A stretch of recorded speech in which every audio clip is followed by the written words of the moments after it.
try to do as much good possible as efficiently as possible. And that efficiency thing is really fun. If you guys who are listening are out for a challenge, like one of the things that you can, I think this heightens the meaning in your life, is to try to do difficult things, right? Aim high.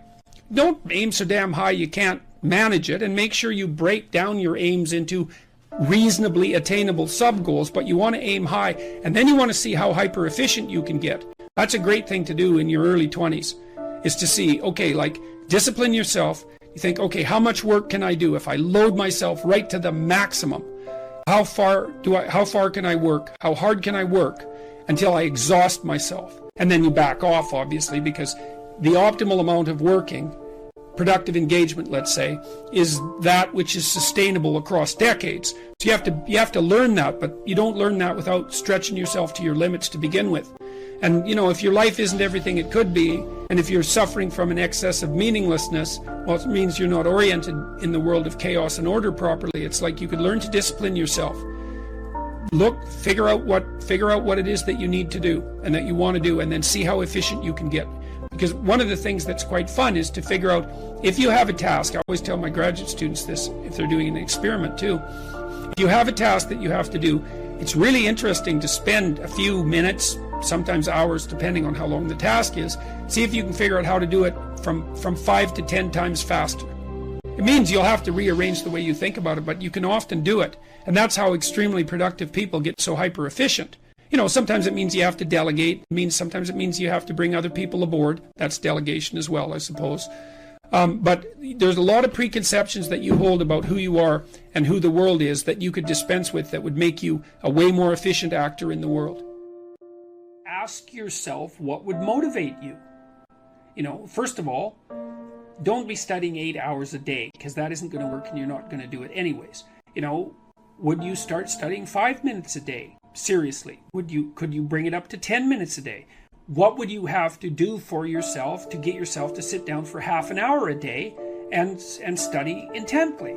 Like maybe you'd have to, I don't know what you'd have to do, like have a beer at 6 o'clock at night or something. Or maybe you'd have to go for a walk in the park or go out for coffee. It's like, imagine that you're sitting down with a stupid, undisciplined child and you're trying to get that child to do something useful. And you say, okay, look, I want you to do X, it's necessary, but you can pick how much of it you're going to do, and I'll give you what you want if you do it. Well, ask yourself that and see what happens. So don't try to tyrannize yourself, try to negotiate with yourself and use some reward and see how that works. And start slow, maybe you're not very disciplined and the best you can do is half an hour of studying it a day. Well, start with half an hour. Increase that 5 minutes a week. If you do that, that's a lot. If you do that for a year, then by the end of the year you'll be studying 4 hours a day. So you can that's just with 5 minutes a week, right? Because that's 250 minutes in a year. So start ridiculously, pathetically. Study for 5 minutes a day for a week, and then move it to 10. You'll be able to do that. And don't cheat, because one of the things people do is they make a deal with themselves like that. I'm going to study for 10 minutes a day, each day. And then they get into it and they think, wow, this is going really good. So they study for 2 hours, and then they've broken the contract with themselves and they don't trust themselves anymore. And then they don't study for a whole year. Or, well, maybe not. For a month. So, but set your contract. Ask yourself, what could I do to move myself forward to my goal that I would do? And then how could I improve that incrementally? You can't exist outside of a framework of value. It's not possible. It's not technically possible. I outlined this in quite a bit of detail in chapter 10, which is called Rule 10, which is called Be Precise in Your Speech, is that the way the world manifests itself to you is integrally tied to your value structure. And that's because, to put it very simply, is that your very vision is dependent on an aim. Like whenever you look at the world, you're aiming at something. You're aiming at something with your eyes. You can't focus on something without aiming at it, and you won't aim at it without valuing it. So your very perceptions are dependent on your value structure. Now that doesn't mean there isn't a world. It does mean that experience is a complex interplay of your value structure and the unmanifest world. It's something like that.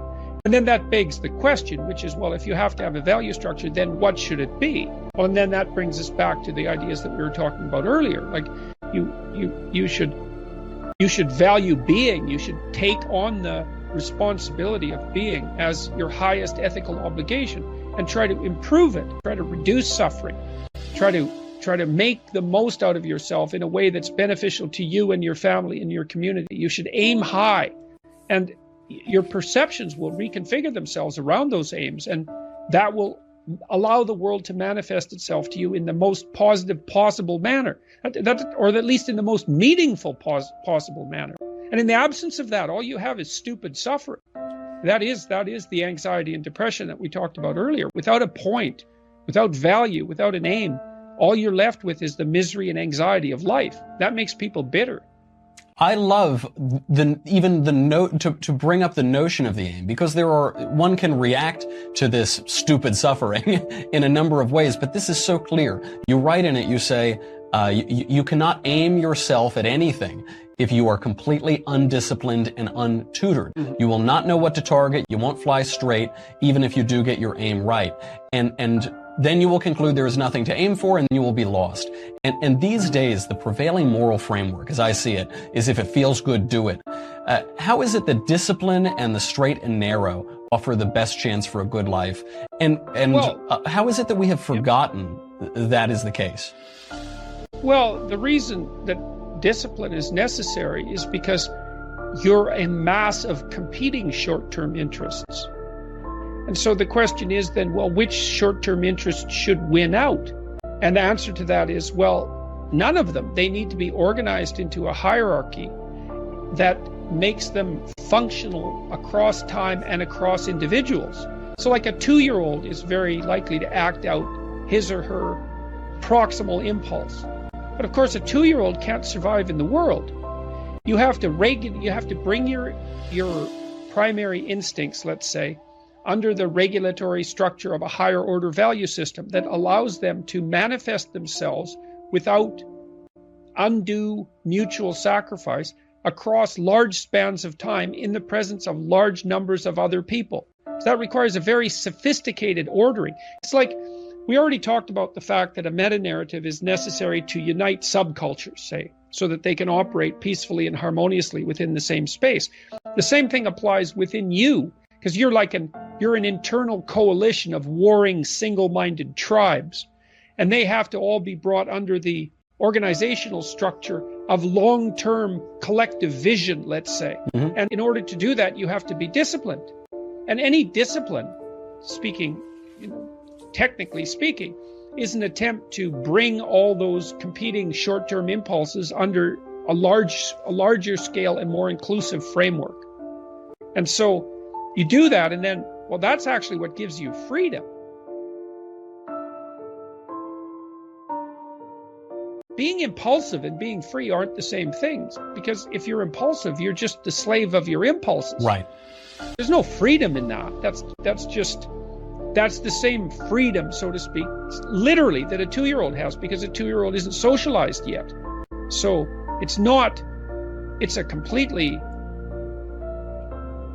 that doesn't function in the sophisticated world. It doesn't work. Right. Everyone knows it. We just like to pretend sometimes. We say, oh, that does feel good, Now, I have one last... Well, we like to pretend all the time, because that's why we go out and drink, because drinking enables you to blind yourself to the long-term consequences of your actions. And there's no doubt that that's very, very rewarding in the short term, but it's also why you wake up the next morning hungover and ashamed.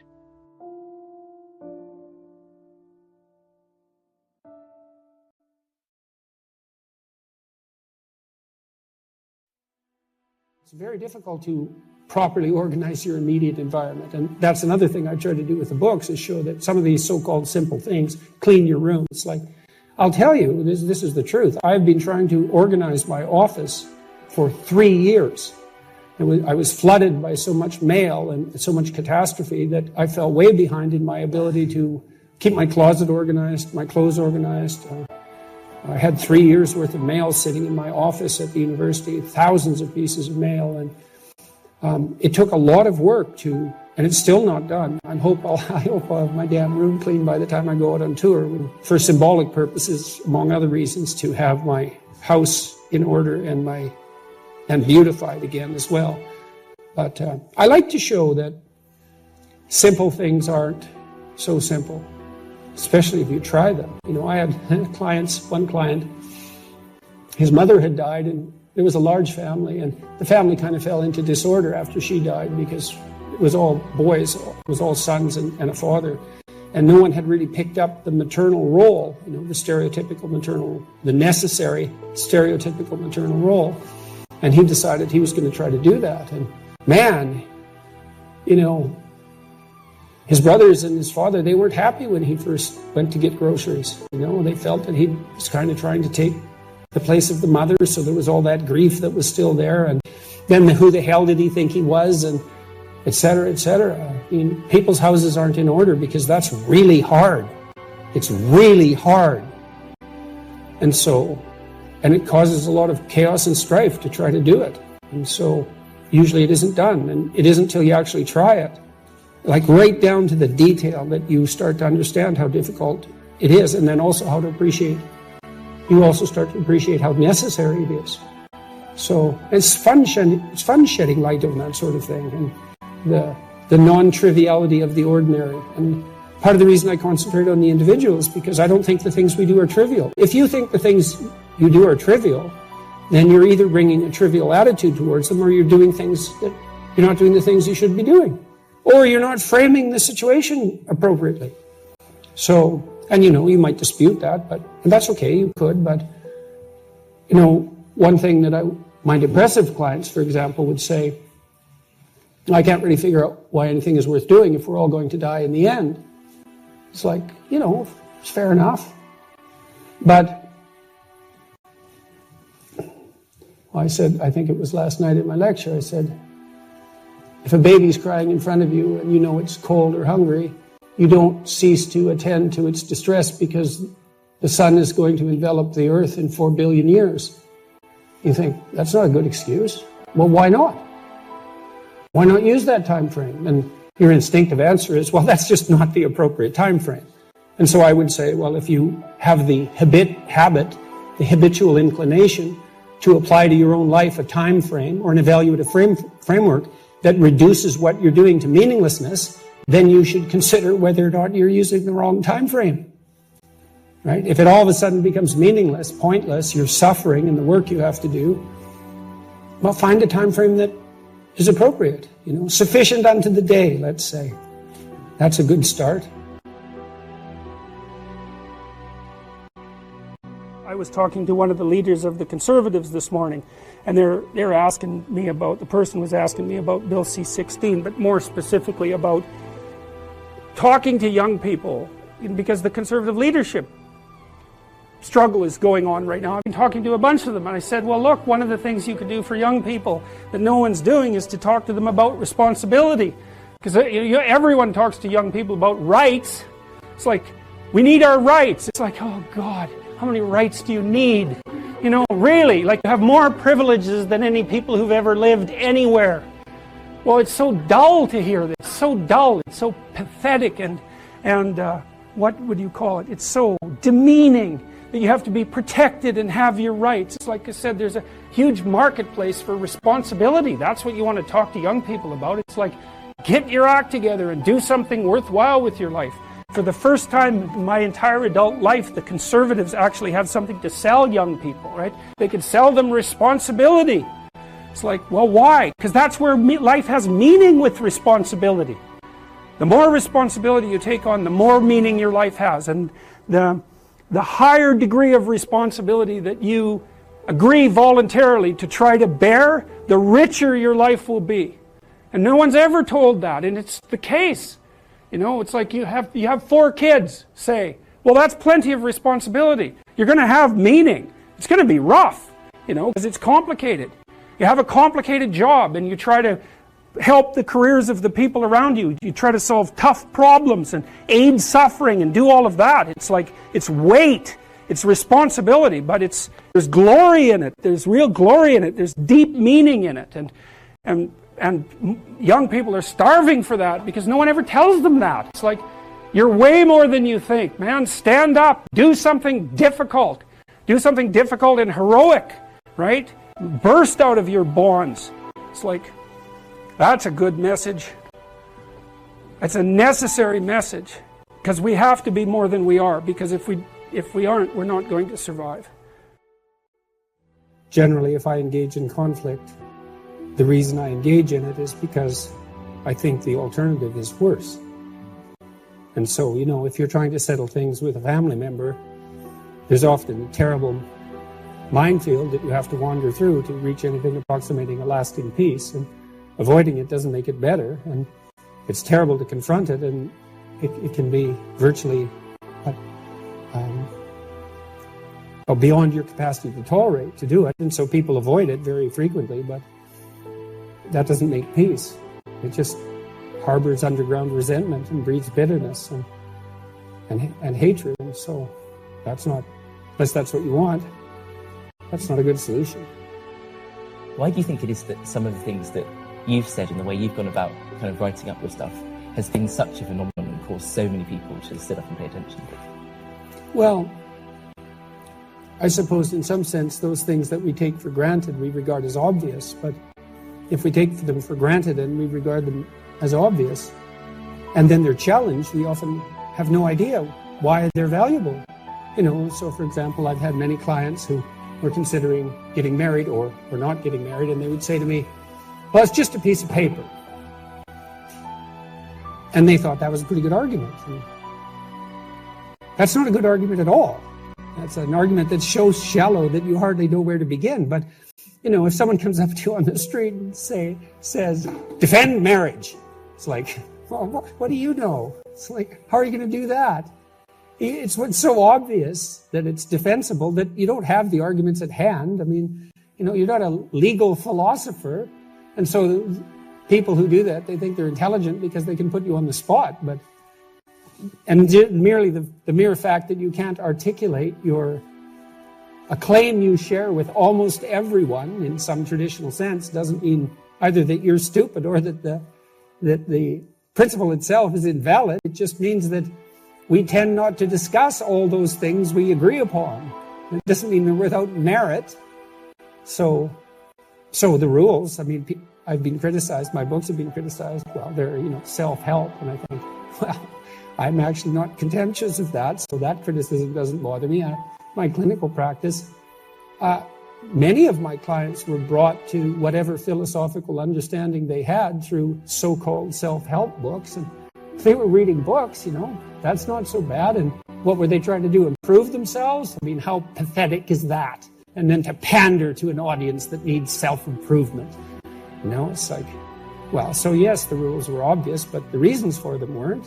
And so I think the reason the books were popular, or one of the reasons, is that I tried to make a case for why these hypothetically simple, axiomatic, propositional statements were neither simple nor obvious, and why they were also necessary. And people like to be walked through the whole process of the thought that underlies the claim, let's say.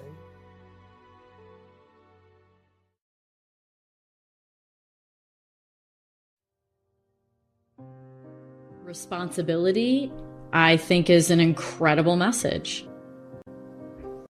Yeah, the responsibility element has been well received by people, and I think maybe that's because that message isn't being delivered as effectively as it should be. The idea that meaning is to be found in responsibility. Yeah, you're saying it hasn't been developed. You're saying it hasn't been promoted as much. Well, there's so much of an emphasis on rights.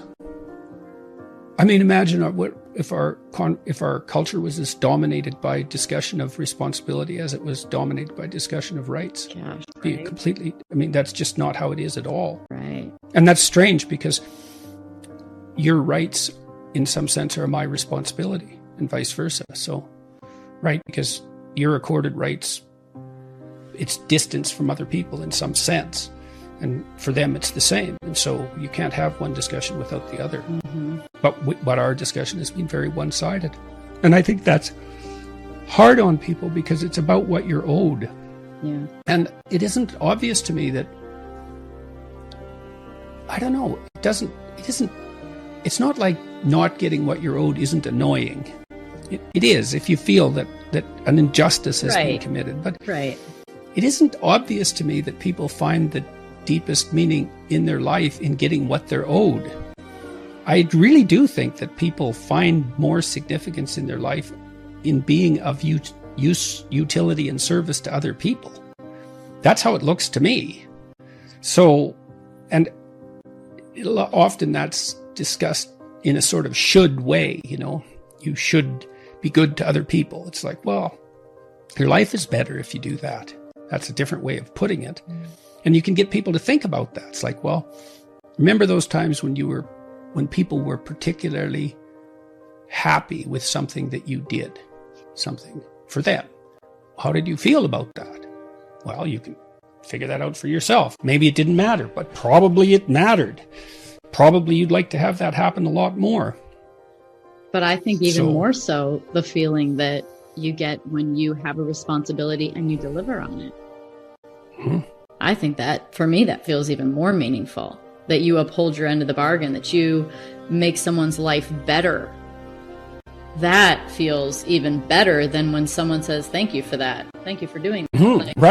Right. No, absolutely. No, I wasn't thinking so much about the consequences of the thanks.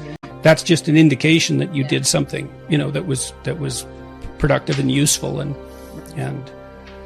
caring, let's say.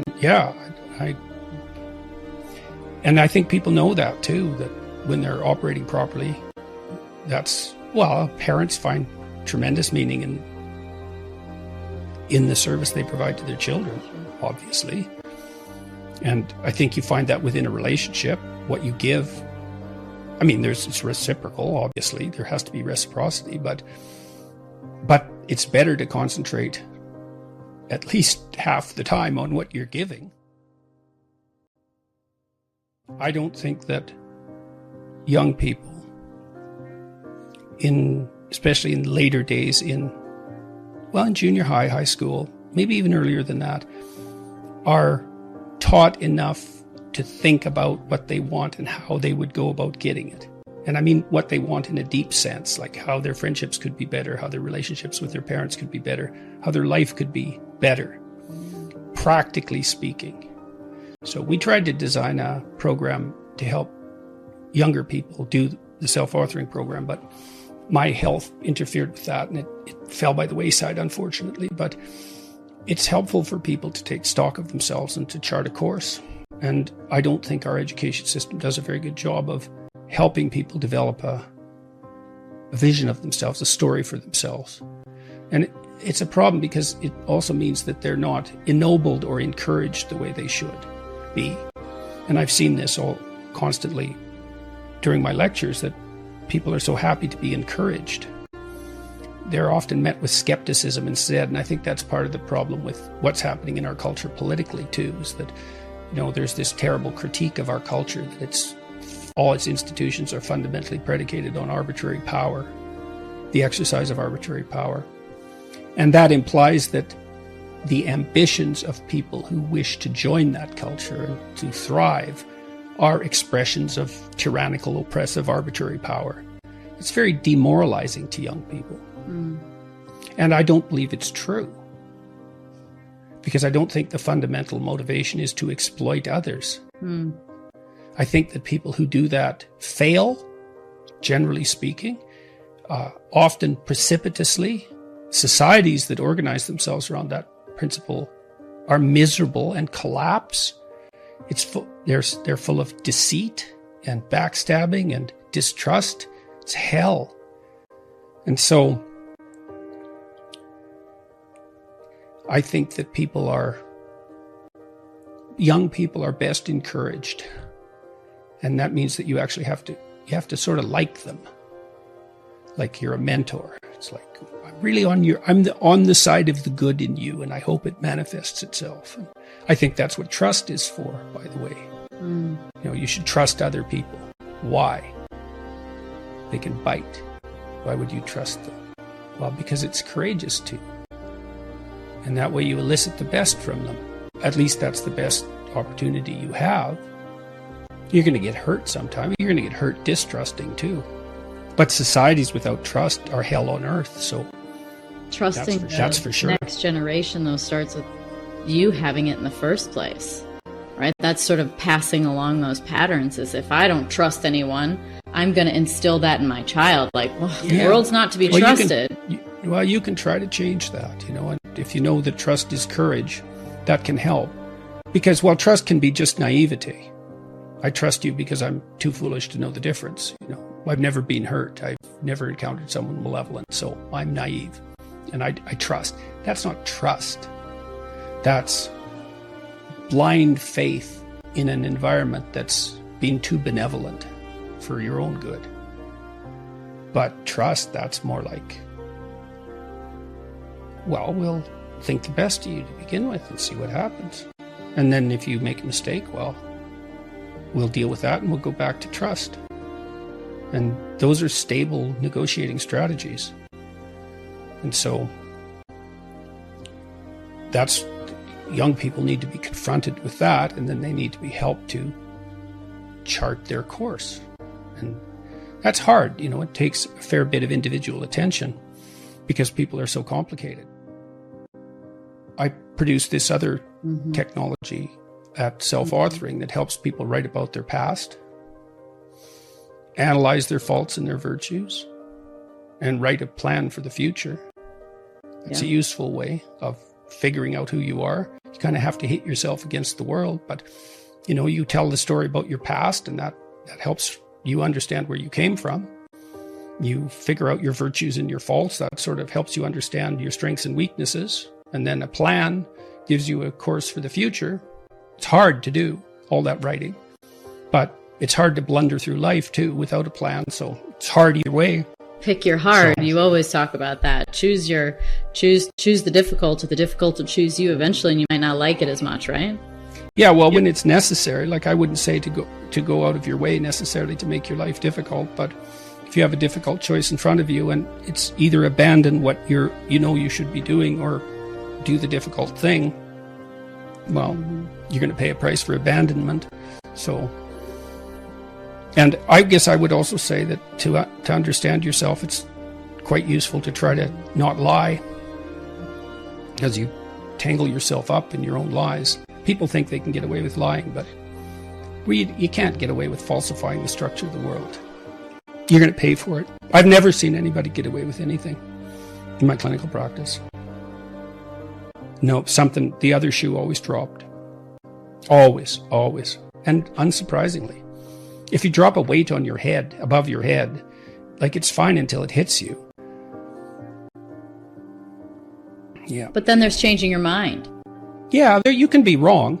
That's different. That's a good point, though. It's difficult to dissociate ignorance from lying, but, you get punished when you're wrong often, but that's different. It's not like it's nothing to be ignorant, to be wrong. It's still hard on you, but it's a different kind of hard to be willfully wrong. One of the real advantages, I think a lot of the current political movements are quasi-religions, essentially, and religious structures have collapsed very badly. And so these things arise to take their place because we need a religious structure, because that's what provides us with our fundamental story.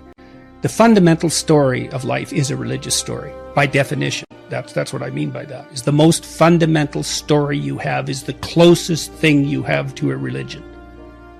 So we started there. We started with the stories.